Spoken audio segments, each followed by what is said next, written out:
ॐ श्री परमात्मने नमः। अथाष्टादशः। अर्जुन उवाच सन्न्यासस्य महाबाहो तत्त्वमिच्छामि वेदितुम् त्यागस्य च ऋषिकेश पृथक् केशिनिषूदन। श्रीभगवानुवाच काम्यानां कर्मणान्यासं सन्न्यासं कवयो विदुः सर्वकर्मफलत्यागं प्राहुस्त्यागं विचक्षणाः। त्याज्यं दोषवदित्येके कर्म प्राहुर्मनीषिणः। यज्ञदानतपः कर्म न त्याज्यमिति चापरे निश्चयं शृणु मे तत्र त्यागे भरतसत्तम। त्यागो हि पुरुषव्याघ्र त्रिविधः सम्प्रकीर्तितः। यज्ञदानतपः कर्म न त्याज्यं कार्यमेव तत्। यज्ञो दानं तपश्चैव पावनानि मनीषिणाम्। एतान्यपि तु कर्माणि सङ्गं त्यक्त्वा फलानि च कर्तव्यानीति मे पार्थ निश्चितं मतमुत्तमम्। नियतस्य तु सन्न्यासः कर्मणो नोपपद्यते मोहात् तस्य परित्यागस्तामसः परिकीर्तितः। दुःखमित्येव यत्कर्म कायक्लेशभयात् त्यजेत् स कृत्वा राजसं त्यागं नैव त्यागफलं लभेत्। कार्यमित्येव यत्कर्म नियतं क्रियतेऽर्जुन सङ्गं त्यक्त्वा फलं चैव स त्यागः सात्विको मतः। न द्वेष्टकुशलं कर्म कुशलेनानुसज्जते त्यागी सत्त्वसमाविष्टो मेधावी छिन्न संशयः। न हि देहभृता शक्यं त्यक्तुं कर्माण्यशेषतः। यस्तु कर्मफलत्यागी स त्यागीत्यभिधीयते। अनिष्टमिष्टं मिश्रं च त्रिविधं कर्मणः फलं भवत्यत्यागिनां प्रेत्य न तु सन्न्यासिनां क्वचित्। पञ्चैतानि महाबाहो कारणानि निबोध मे सांख्ये कृतान्ते प्रोक्तानि सिद्धये सर्वकर्मणाम्। अधिष्ठानं तथा कर्ता करणं च पृथग्विधम् विविधाश्च पृथक् चेष्टा दैवं चैवात्र पञ्चमम्। शरीरवाङ्मनोभिर्यत्कर्म प्रारभते नरः न्याय्यं वा विपरीतं वा पञ्चैते तस्य हेतवः। तत्रैवं सति कर्तारो मात्मानं केवलं तु यः पश्यत्यकृतबुद्धित्वान्न स पश्यति दुर्मतिः। यस्य नाहङ्कृतो भावो बुद्धिर्यस्य न लिप्यते हत्वापि स इमान् लोकान्न हन्ति न निबध्यते। ज्ञानं ज्ञेयं परिज्ञाता त्रिविधा कर्म चोदना करणं कर्म कर्तेति त्रिविधा कर्म संग्रहः। ज्ञानं कर्म च कर्ता च त्रिधैव गुणभेदतः प्रोच्यते गुणसंख्याने यथावच्छृणुतान्यपि। सर्वभूतेषु येनैकं भावमव्ययमीक्षते अविभक्तं विभक्तेषु तज्ज्ञानं विद्धि सात्विकम्। पृथक्त्वेन तु यज्ज्ञानं नानाभावान् पृथग्विधान् वेत्ति सर्वेषु भूतेषु तज्ज्ञानं विद्धि राजसम्। यत्तु कृत्स्नवदेकस्मिन् कार्ये सक्तमहैतुकम् अतत्त्वार्थवदल्पं च तत्तामसमुदाहृतम्। नियतं सङ्गरहितो मरागद्वेषतः कृतम् अफलप्रेप्सुना कर्मो यत्तत्सात्विकमुच्यते। यत्तु कामेप्सुना कर्म साहङ्कारेण वा पुनः क्रियते बहुलायासं तद्राजसमुदाहृतम्। अनुबन्धं क्षयं हिंसामनवेक्ष्य च पौरुषम् मोहादारभ्यते कर्म यत्तत्तामसमुच्यते। मुक्तसङ्गो नहं वादी धृत्युत्साहसमन्वितः सिद्ध्यसिद्ध्योर्निर्विकारः कर्ता सात्विक उच्यते। रागी कर्मफलप्रेप्सुर्लुब्धो हिंसात्मको शुचिः हर्षशोकान्वितः कर्ता राजसः परिकीर्तितः अयुक्तः प्राकृतः स्तब्धः शठो नैष्कृतिकोलसः विषादी दीर्घसूत्री च कर्ता तामस उच्यते बुद्धेर्भेदं धृतेश्चैव गुणतस्त्रिविधं शृणु प्रोच्यमानमशेषेण पृथक्त्वेन धनञ्जय प्रवृत्तिं च निवृत्तिं च कार्याकार्ये भयाभये बन्धं मोक्षं च या वेत्ति बुद्धिः सा पार्थ सात्विकी यया धर्ममधर्मं च कार्यं चाकार्यमेव च अयथावत् प्रजानाति बुद्धिः सा पार्थ राजसी अधर्मं धर्ममिति या मन्यते तमसावृता सर्वार्थान् विपरीतांश्च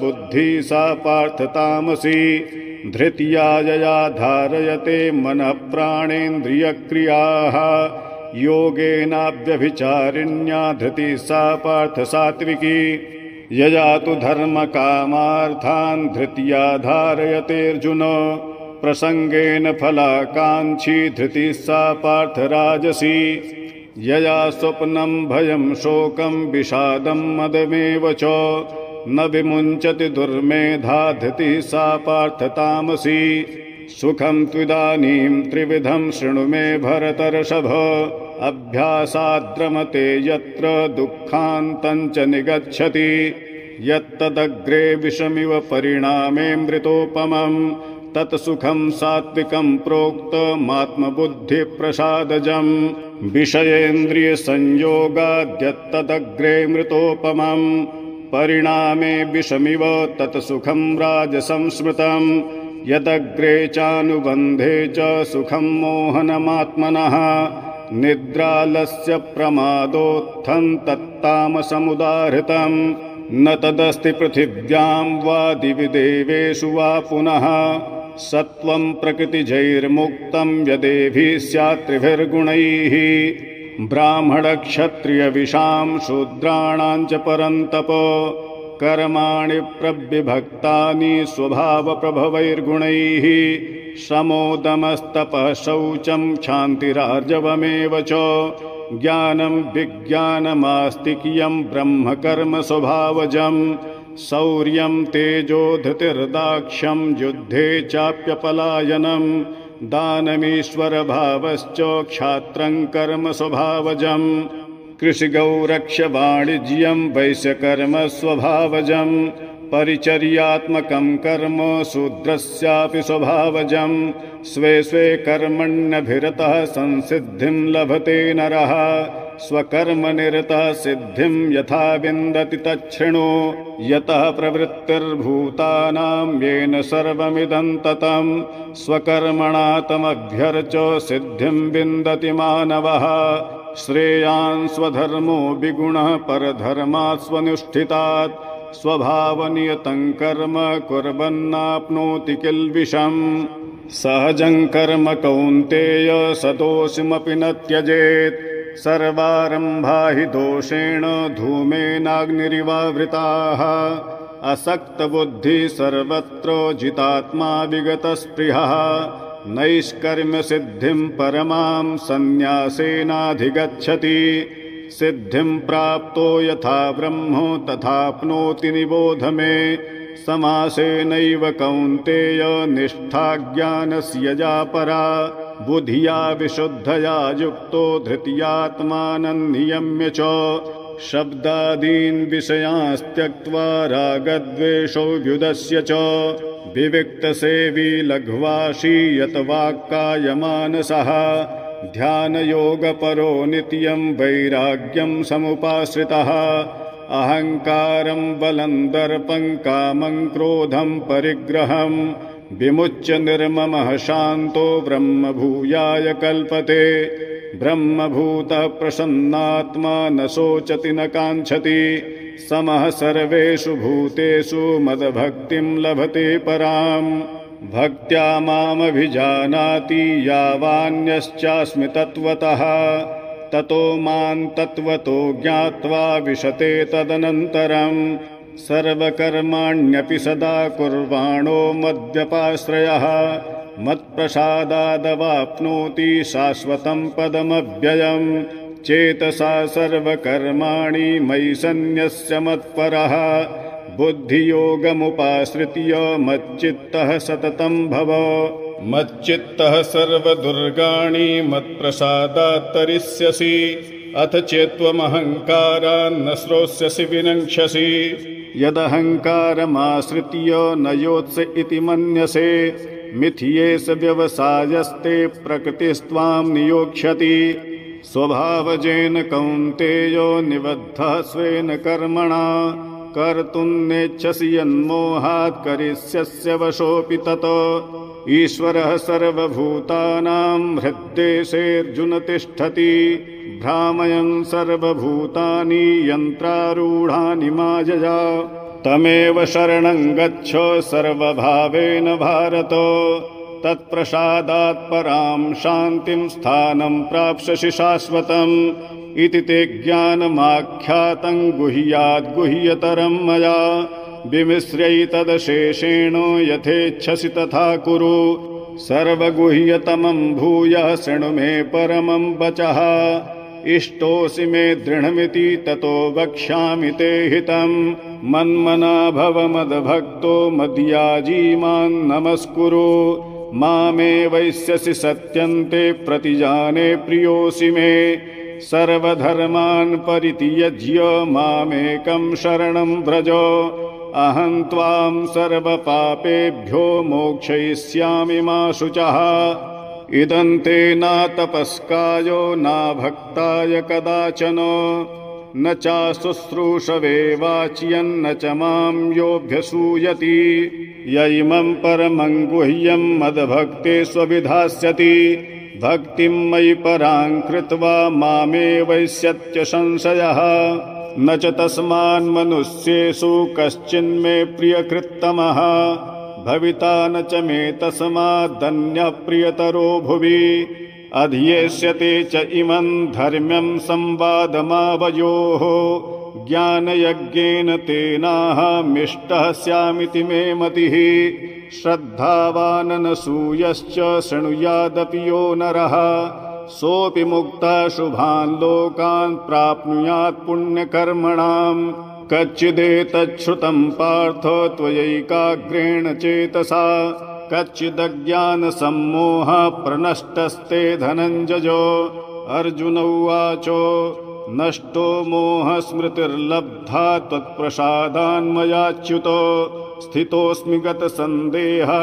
करिष्ये वचनं तव सञ्जय उवाच इति अहं वासुदेवस्य पार्थस्य च महात्मनः संवादमिममश्रौषमद्भुतं रोमहर्षणम् व्यासप्रसादात् श्रुतवानेतद्गुह्यमहं परं योगं योगेश्वरात् कृष्णात् साक्षात् कथयतः स्वयं राजन् संस्मृत्य संवादमिममद्भुतं केशवार्जुनयोः पुण्यं हृष्यामि च मुहुर्मुहुः तच्च संस्मृत्य रूपमत्यद्भुतं हरेः विस्मयो मे महान् राजन् हृष्यामि च पुनः पुनः यत्र योगेश्वरः कृष्णो यत्र पार्थो धनुर्धरः तत्र श्रीर्विजयोर्भूतिर्ध्रुवानीतिर्मतिर्मम ॐ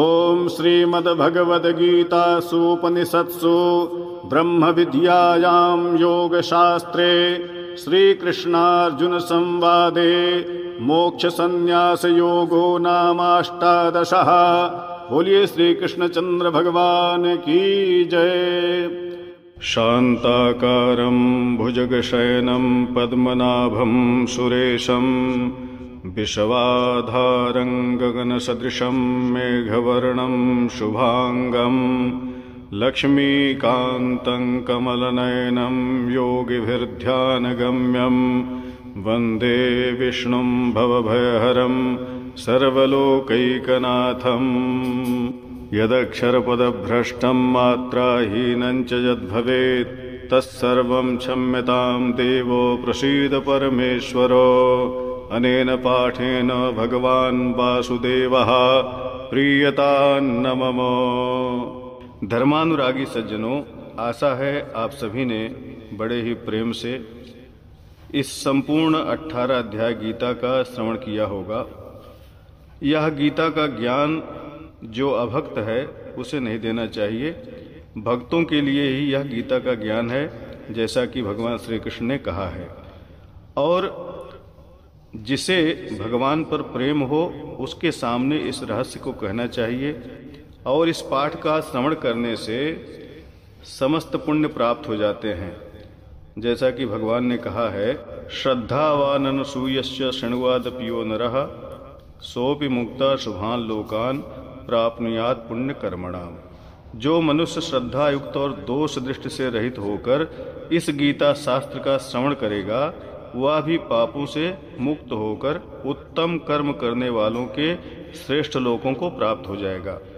और जो इस गीता के ज्ञान को पढ़ेगा, संवाद रूप में लोगों से कहेगा, इस ज्ञान यज्ञ को धारण करेगा और उसके द्वारा कहे गए इस ज्ञान यज्ञ से मैं पूजित माना जाऊंगा, उसे भी पुण्य प्राप्त होगा। तो एकाग्र चित्त होकर के इस गीता पाठ का श्रवण मात्र कर लेने से समस्त पुण्य प्राप्त हो जाते हैं। ओम श्री परमात्मने नमः।